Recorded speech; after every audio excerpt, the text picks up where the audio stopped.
Sou Silvana Salerno, escritora, arte-educadora e tradutora e adaptadora de clássicos da literatura.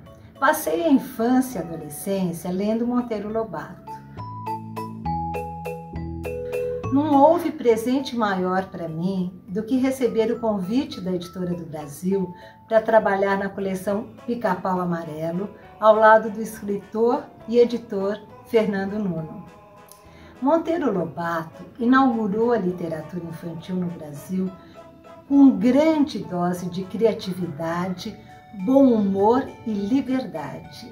Misturou folclore com personagens da literatura internacional infantil, como Gato Félix, Cinderela e Peter Pan.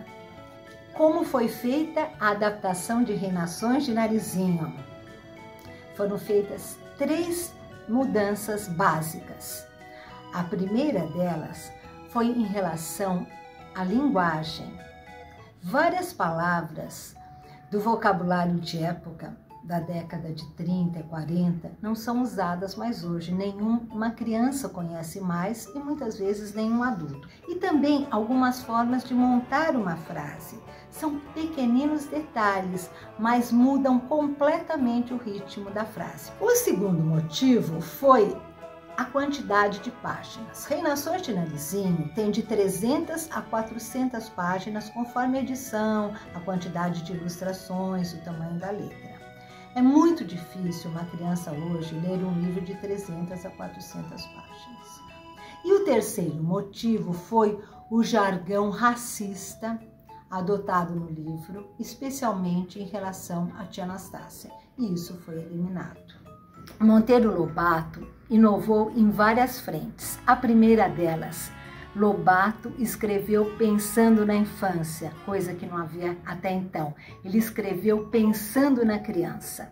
Segundo, ele criou uma literatura autenticamente brasileira, com personagens brasileiros, com a cultura brasileira e os mitos de quem ninguém falava, como o Saci e a Cuca.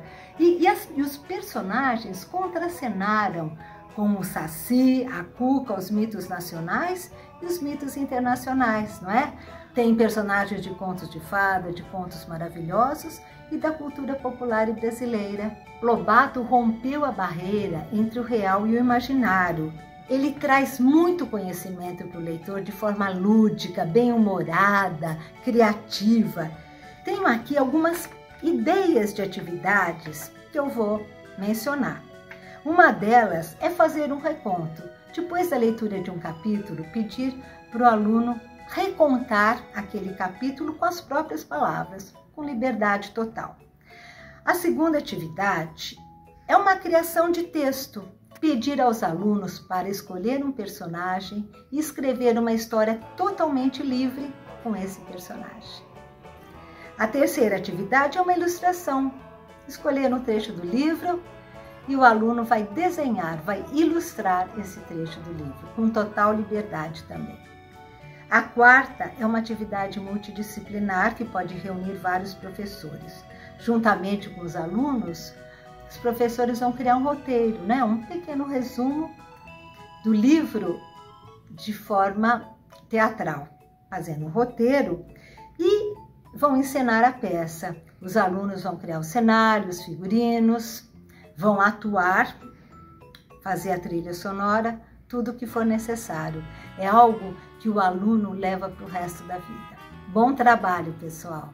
Olá, queridas educadoras, queridos educadores. Eu sou Fernando Nuno. No meu trabalho de editor, escritor, poeta, o trabalho da adaptação dos clássicos ocupa papel primordial. Todas as minhas adaptações de clássicos receberam o altamente recomendável da FENELIGE, Fundação Nacional do Livro Infantil e Juvenil, bem como as minhas traduções de Shakespeare em linguagem jovem, atual. Lobato é uma espécie de motorzinho da criatividade na escrita para crianças do Brasil. A escrita que se faz hoje no Brasil para a criança é de altíssima qualidade quando comparada à que se faz em outras partes do mundo. Obrigado, gente. Um ótimo trabalho para vocês. Música